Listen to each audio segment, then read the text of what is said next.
Bismillahirrahmanirrahim.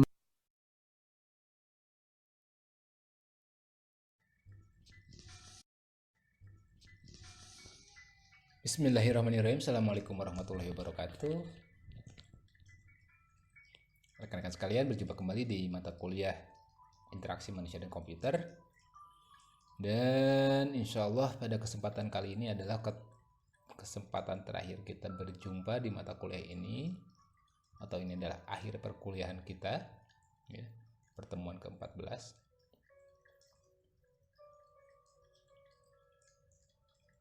Kita akan sedikit review dari sebelumnya. Kita sudah merancang define user and usability requirement, ya, mencari user dan kebutuhan usability. Lalu di sistem analis juga kita sudah bahas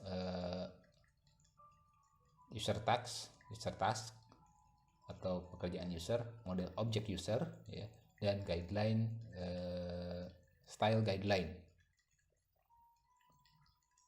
Sebelumnya kita akan memulai perkuliahan kali ini dengan seperti biasa dengan membaca basmalah dan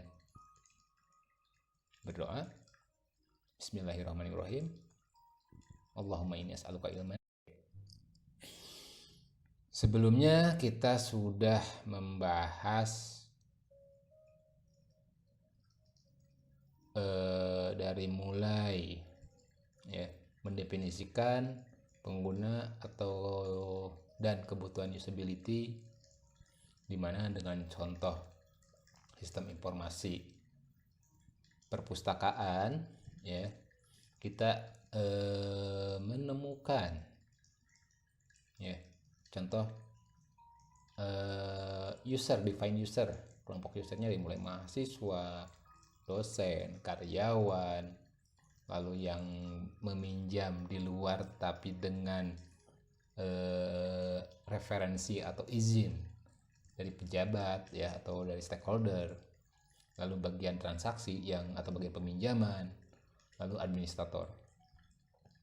Dan pada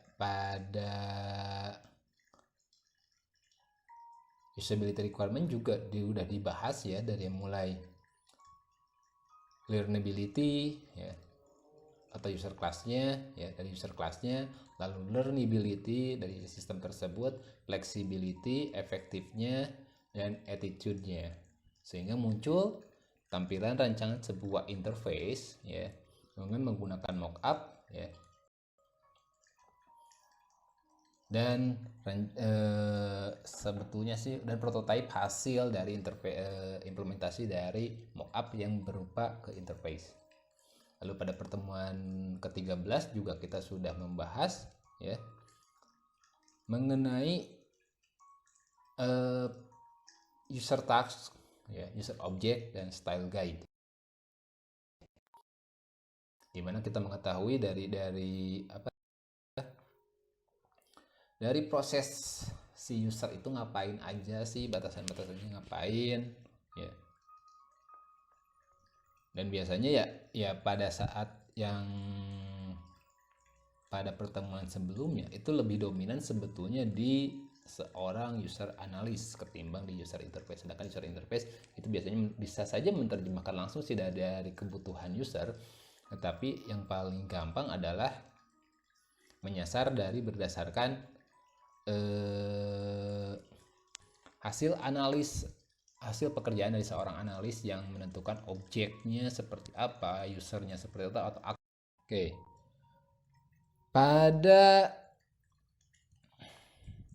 diagram yang sebelumnya kita sudah perlihatkan, atau pada pertemuan sebelumnya, saya ganti background dulu, ya, biar lebih enak. Itu sudah dibahas dari mulai di sebelah kirinya waterfall atau RAD, tahapan-tahapan dari waterfall yang disambungkan dengan tahapan perancangan user interface. Dan fokus kita kali ini pada desain UI, prototype UI, dan evaluate UI. Dan itulah fokus sebetulnya UI desainnya di sana. Oke, merancang tampilan grafis antar muka atau interface aplikasi untuk pengguna. Biasanya itu dari mulai application guide atau application style guide, task and scenario, lalu user object model itu sebagai inputannya, ya.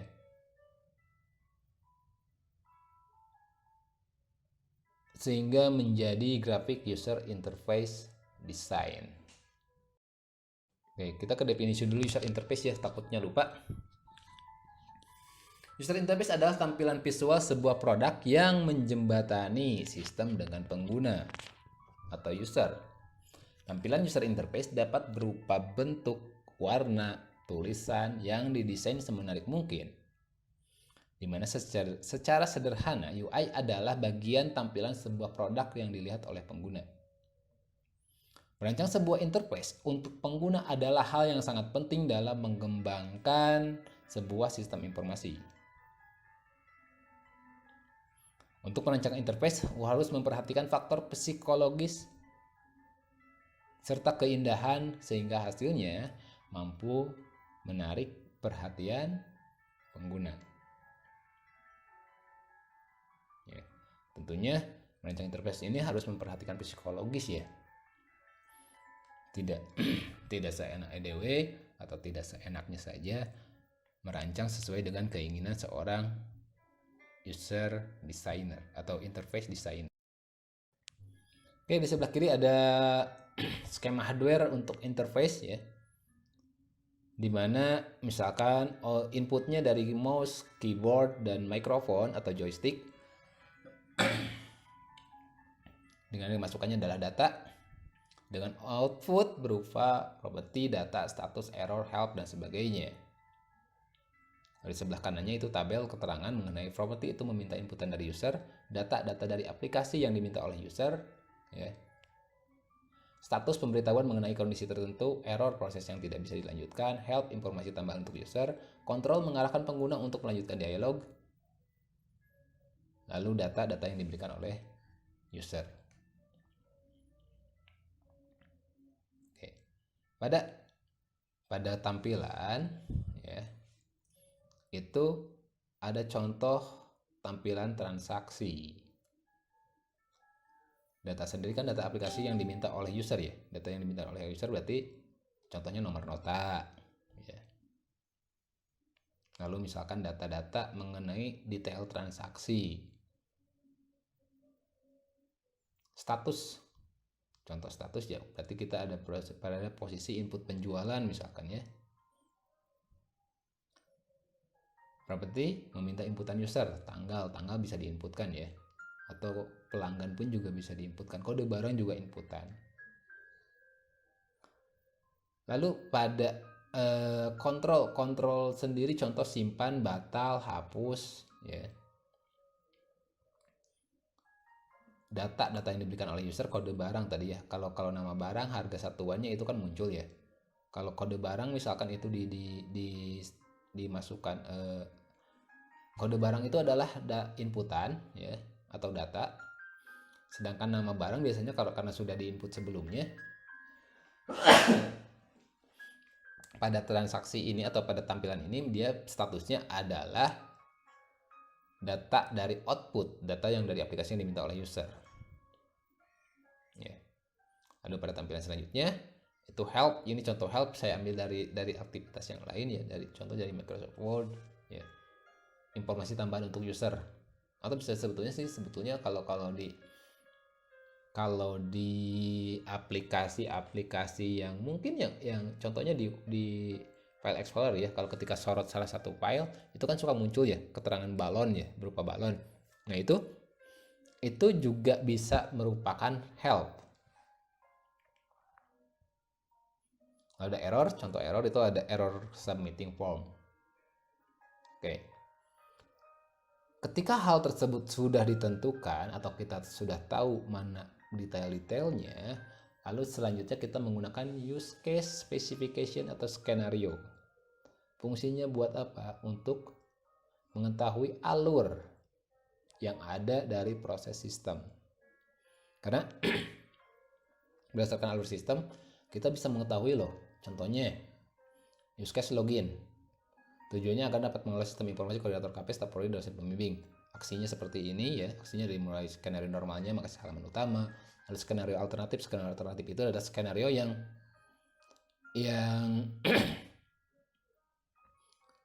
yang misalkan login tidak valid ya, atau kasus-kasus yang gagal login lah contohnya.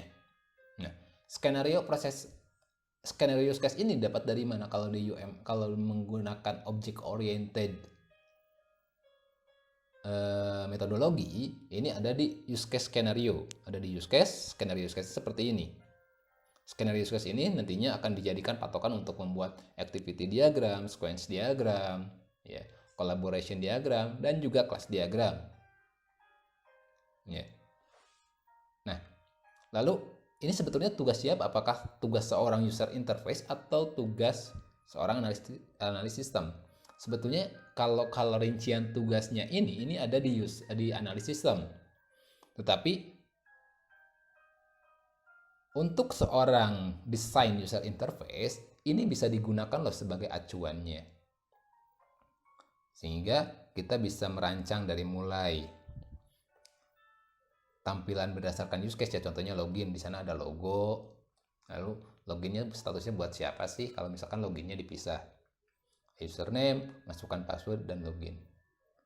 Kenapa sih di sini nggak ada forgot password misalkan? Karena ini kebetulan ini adalah contoh sistem yang merupakan penelitian saya dengan mahasiswa atau kakak tingkat Anda.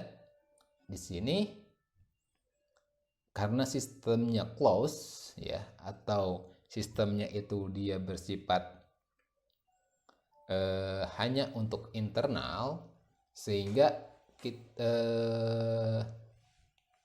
untuk forgot password, untuk menghindari hal-hal yang tidak diinginkan, jadi langsung saja ke bagian admin. Lalu kita rancang UI atau user interface berdasarkan use case spesifikasi. Contohnya di sini ya, dashboard ini bikin apa sih? Ada profile, ada pendaftaran, dan sebagainya.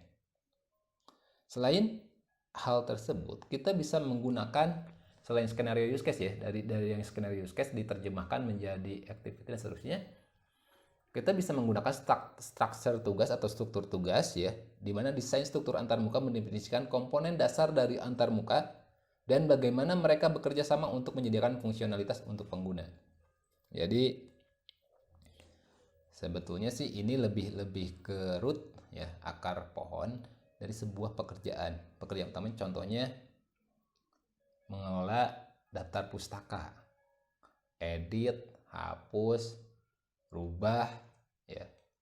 Lalu misalkan tambah, itu kan ada aktivitasnya, contoh tambah dari mulai memasukkan apakah tambah buku, tambah pengarang, apakah tambah penerbit ya, itu kan bisa aja terpisah. Nah, itu struktur tugas. Meskipun struktur tugas ini dalam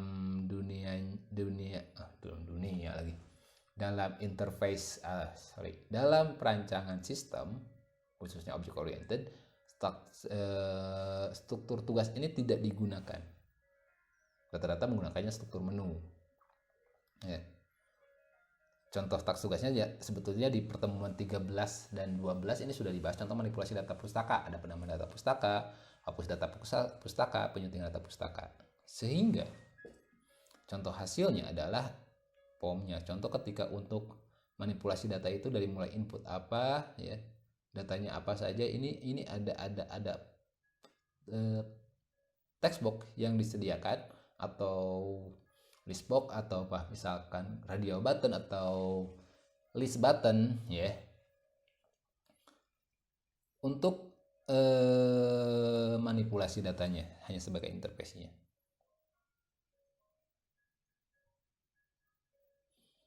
Lalu prinsip dasar antarmuka bagi pengguna. Prinsip dasar antarmuka bagi pengguna di mana setiap elemen harus bermakna bagi pengguna dan bertujuan untuk membantu pengguna dalam melakukan task atau pekerjaan. Secara prinsip,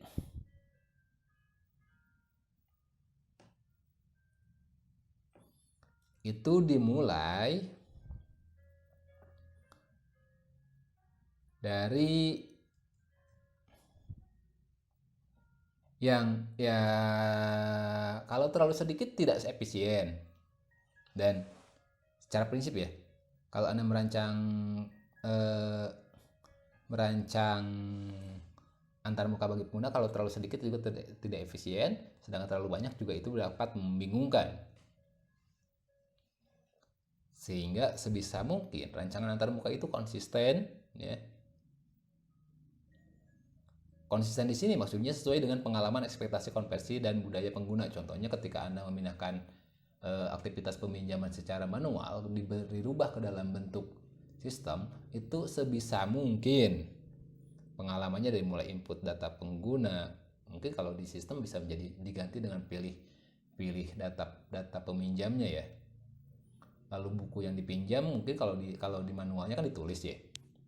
Lalu kita misalkan kita tambahkan aktivitas input buku misalkan, tetapi dengan bantuan kata kunci loh. Contohnya misalkan bukunya adalah analisis dan desain. Contohnya si operator ini bisa menuliskan analisisnya saja, atau bisa baru menuliskan ANL, itu sudah muncul list buku yang judulnya itu ada huruf ANL secara berurutan.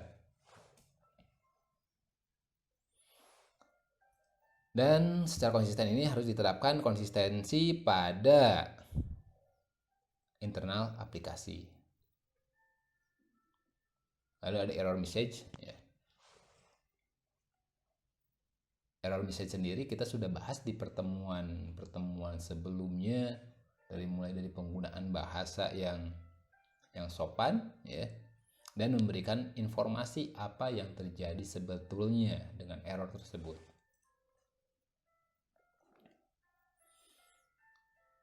Beberapa prinsip desain antarmuka bagi pengguna. Setidaknya ada 4 prinsip ya. Yang pertama adalah sediakan titik awal yang jelas. Mulainya aplikasi itu dari mana loh? Ya.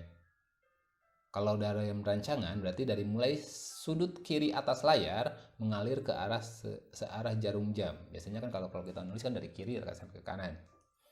Kecuali yang bahasa Arab. Fokuskan perhatian pengguna pada bagian terpenting di layar halaman. Jadi kalau misalkan yang pentingnya inputan data, berarti yang inputan data loh yang harus besar loh. Ya, kalau user kan biasanya kecil di atas itu loh. Lalu bagi informasi ke dalam unit-unit yang logis, bermakna dan dapat dipahami. Biasanya dikelompokkan ya berdasarkan keterkaitan antar data atau informasi. Contohnya data user, muncul user aja. Lalu informasi yang perlu dibandingkan harus tampak bersamaan. Lalu ada navigasi dan aliran. Letakkan elemen atau kontrol yang paling penting atau paling sering digunakan di kiri atas. Mungkin ini hubungannya lebih dengan psikologi ya. Terapkan aliran atas ke bawah, kiri ke kanan. Arahkan perhatian pada item yang kritis, penting, pendukung, dan pelengkap. Jadi yang kritisnya dulu, penting, pendukung, pelengkap. Lalu gunakan grafik untuk membandingkan data, menyajikan data dinamis, analisis statistik, ya, ilustrasi proporsi. Di sini example atau contoh panduan desain halaman web. Yang pertama adalah penuhi ekspektasi pengguna tentang isi organisasi dan navigasi. Berarti tanya dulu dong, kalau misalkan klien kita ingin membuat webnya untuk apa sih harapannya? Apakah portofolio kah? Apakah profile kah? Ya. Apakah misalkan sebagai aktivitas transaksi kah? Ya. Lalu misalkan menu-menunya apa aja sih? Atau informasi-informasi apa saja sih yang diinginkan? Lalu desain sesuai dengan kemampuan dan keterbatasan pengguna. Maksud keterbatasan pengguna di sini jangan terlalu berlebihan lah ya dalam merancang sebuah tampilan. Contohnya keterbatasan pengguna itu dia misalkan hanya bisa menyewa hosting ya, domain dan hosting yang bandwidthnya di limit, sehingga kita sebisa mungkin ya merancang web itu yang responsif yang tidak terlalu banyak grafik atau video ya, sehingga aktivitas webnya lancar gitu meskipun koneksi jaringannya lemot. Tampilan visual harus atraktif dan konsisten, lalu pastikan isi diperbaharui secara rutin. Desain untuk berbagai platform dan layar. Jadi kalau ketika desain halaman web kan kita bisa ngecek ya untuk platform atau untuk layar dengan halaman 800 kali 600 ya. Itu monitor jadul. Lalu dengan ketika kita naikkan jadi 1024 kali 800, naikkan lagi ke 1264 kali 700 kali 800 kali 900, atau kita ganti dengan tampilan yang visual untuk handphone misalkan. Panjang halaman dibatasi ya, atau sebisa mungkin agak dikurang sehingga scroll tidak terlalu panjang. Halaman utama yang pertama menjelaskan tujuan situs, batasi dalam satu layar dapat diakses dari halaman lainnya. Jadi ada menu atau navigasi ke feedback. Nah, salah satu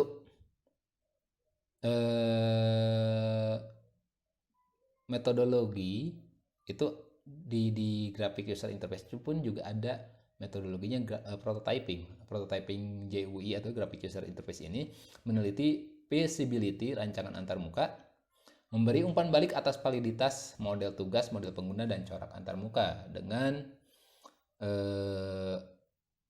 Anda bisa lihat di layar itu ada design feedback, GUI design, task scenario, usability requirement. Lalu ada dimunculkan GUI prototype. Lalu keluarlah feedback dari orang yang mengujinya, apakah balik lagi atau tidak. Kalau di prototyping dalam rekayasa perangkat lunak, aktivitasnya sebetulnya hampir sama ya dengan yang tadi ya, dimana dari mulai kalau definisi prototype sendiri itu adalah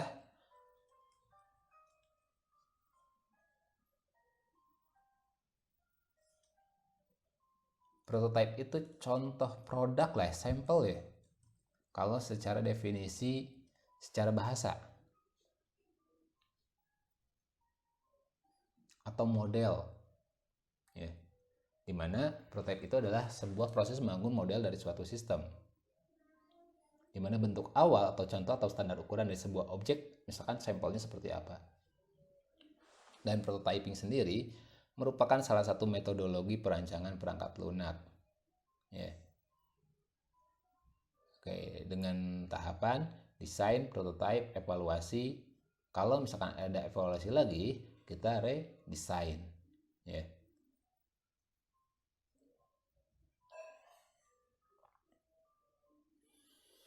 Langkah pembuatan prototype, di mana permintaan bermula dari kebutuhan user. Kalau kebutuhan user sebetulnya sudah muncul ya dari aktivitas pertemuan di 12 dan 13. Lalu bunyilah sebuah prototype untuk menemukan kebutuhan awal pengguna, berarti tampilan kebutuhannya seperti apa kita sudah nangkep lah minimum. Lalu kita siarkan atau kita biarkan user menggunakan prototype. Analis harus memberikan pelatihan ya, membantu dan duduk bersama-sama dengan user khususnya untuk pertama kali. Jadi nanti dari prototype, misalkan kalau prototype itu belum bisa menyimpan data ya, minimum bisa memberikan gambaran ke user aktivitasnya seperti apa. Nanti ada feedback berupa saran-saran, kita coba implementasikan. Lalu kita ulangi lagi sampai user sesuai dengan prototype yang kita bangun. Kalau sudah sesuai dengan rancangannya atau rencana perancangannya, lalu kita rancang dan bangun suatu sistem akhir sesuai dengan rancangan yang diharapkan.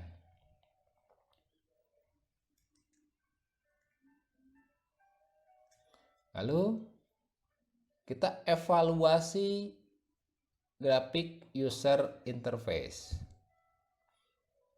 Apa sih maksudnya evaluasi grafik user interface ini? Ya, tentunya kita tadi mengevaluasi hasil pekerjaan kita, apakah ya baik itu prototipenya ataukah hasil akhirnya itu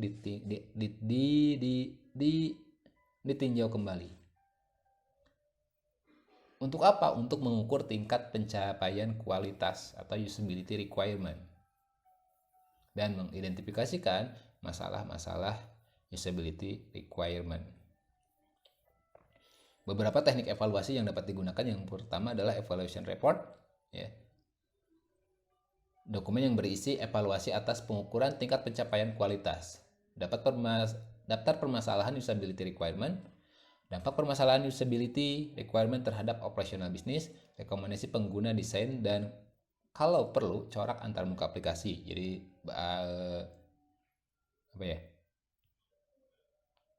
kesan dari tampilan seperti apa. Itu evaluation report. Lalu ada evaluasi oleh pakar interaksi manusia dan komputer. Biasanya di sini meminta bantuan pakar IMK atau pihak ketiga, atau biasanya sih kalau perusahaan yang menyediakan, dia akan menyewa IT konsultan untuk mengevaluasi dan mengidentifikasi permasalahan usability requirement.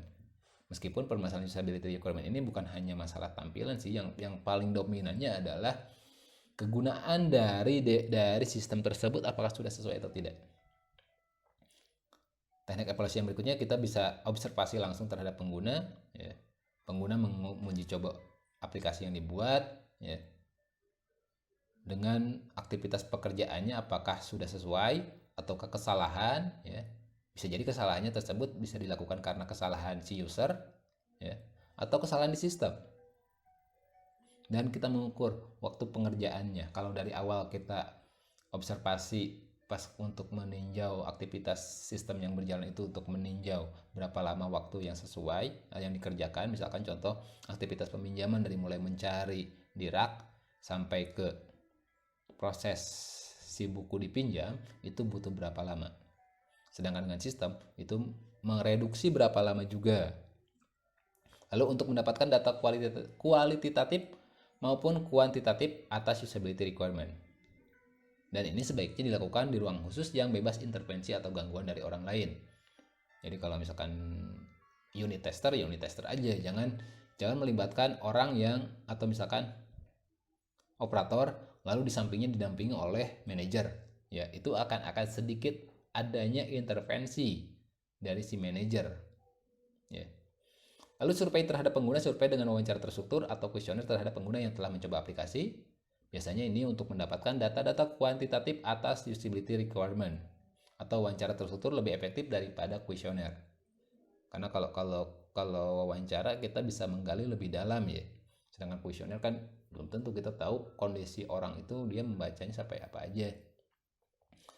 Nah, dari evaluasi graphic user teknik-teknik evaluasi graphic user interface ini, sebetulnya evaluasi yang paling dominan, atau dalam perancangan perangkat lunak, ya, evaluasi yang paling dominan itu lebih ke, kalau untuk software, ya, untuk sistem informasi atau aplikasi khusus, ya, itu lebih ke usability requirement, ya. Penggunaannya untuk apa? Mungkin kalau aplikasi-aplikasi seperti game, ya, itu bisa menggunakan atau lebih ke JUI-nya yang akan lebih dievaluasi. Kontrolnya mungkin nanti akan menjadi tambahan yang lainnya. Nah, salah satu profesor dan direktur dari MIT Computer Science and Artificial Intelligence, Daniela Pras, ini menyebutkan future human-computer interaction will make it much easier for people and machine to work together. Interaksi manusia dan komputer di masa depan ini akan mempermudah orang dan mesin untuk bekerja sama.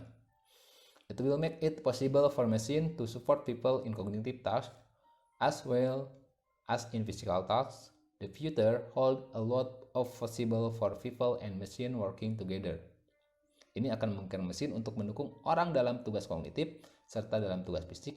Masa depan memiliki kemungkinan bagi manusia dan mesin untuk bekerja bersama. Jadi sebetulnya sih sampai saat ini orang itu harus memiliki pemikiran bahwa sistem itu dengan orang itu harus bekerja sama. Apa maksud kerja sama? Ya, penggunaan mesin atau penggunaan sistem dalam sebuah aktivitas itu gunanya untuk mempermudah. Mungkin kalau menggantikan iya, ya menggantikan, tapi nggak semuanya menggantikan juga, karena sistem nggak bisa bergerak sendiri ya. Meskipun sekarang sudah berkembang artificial intelligence, ya, atau machine learning, tapi kan itu masih kayak film Terminator gitu loh, sistemnya dapat bergerak sendiri, berkehendak sendiri. Itu kan sampai saat ini masih jauh. Bukan berarti masih jauh itu impossible, itu sangat mungkin ya, itu possible. Tapi kan mindset khususnya di kita itu lebih banyak orang, khususnya pekerja ya. Itu ketika ada sistem itu tidak senang loh. Karena punya prinsip kalau ada sistem berarti akan ada pemecatan. Nah itu ya sekarang sih mungkin sudah sedikit, atau dengan pandemi atau dengan kondisi seperti ini, dengan adanya sistem orang baru mengerti bahwa itu bukan untuk menggantikan tapi untuk membantu. Ya, contohnya saya seperti ini, kita mengajar, aktivitas belajar mengajar yang biasanya di kelas, sekarang kita harus pembelajarannya secara jarak jauh atau menggunakan media pembelajaran video ya. Saya memilih video ini karena untuk memfleksibelkan Anda dalam segi waktu ya, karena kita ada di zona kecepatan atau akses internet yang mungkin saja berbeda-beda, atau Anda juga butuh pengulangan materi ya. Sehingga saya lebih memilih untuk membuatnya dalam bentuk video pembelajaran ketimbang aktivitas meet secara langsung.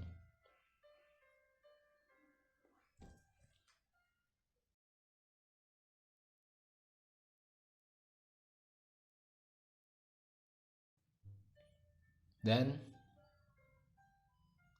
ini juga sebagai penutup pada pertemuan atau aktivitas perkuliahan kita di interaksi manusia dan komputer ya. Kita sudah melalui 14 pertemuan dari awal definisi perancangan atau dari awal definisi membahas interaksi manusia dan komputer sampai sekarang kita mencoba atau memberikan contoh tahapan-tahapan dari, kita membahas mengenai tahapan-tahapan merancang user interface dan user experience beserta contohnya ya. Dan harapan saya adalah ini menjadi bekal Anda yang dapat digunakan ketika nanti Anda skripsi atau kerja praktek ya, khususnya pada kerja yang paling dekat itu dengan kerja praktek ya. Dan IMK sendiri di skripsi khususnya ataupun di kerja praktek ini jarang sekali dibahas atau diperhatikan.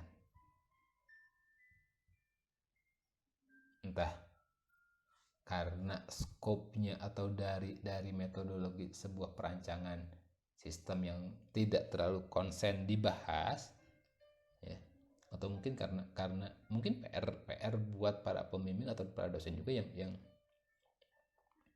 yang lebih bukan mengedepankan ya, tapi mencoba menambahkan aspek-aspek IMK dalam skripsi atau dalam proyek-proyek pekerjaan yang dilakukan atau dalam penelitian lah ya. Karena jujur IMK ini tidak bisa berdiri sendiri ya dalam merancang sistem gitu. Karena dia secara prinsip menyatu dengan proses perancangan sistem atau perancangan rekayasa perangkat lunak ataupun perancangan sistem multimedia. Jadi IMK ini dia tidak bisa berdiri sendiri gitu. Tetapi dia bisa menjadi sebuah alasan ya atau sebuah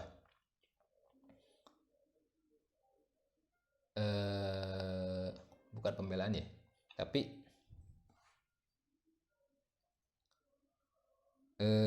referensi ketika membuat sebuah rancangan tampilan sistem gitu. Alasannya seperti ini kenapa gitu. Itu kan ada kenapa sih? Contohnya, kenapa sih di Mac OS itu tombol close, tombol minimize sama maximize itu ada sebelah kiri, sedangkan di Windows dan Linux itu ada sebelah kanan. Itu kan ada beberapa aspek yang simple dan sederhana tetapi punya makna. Dan itu adanya dibahas lebih detailnya di IMK. Ya. Dan terima kasih atas kerjasamanya selama 14 pertemuan ini. Semoga ilmu yang saya sampaikan itu adalah ilmu yang bermanfaat ya, dan menjadi amal ibadah buat kita. Mohon maaf apabila ada salah kata ataupun materi yang tidak sesuai.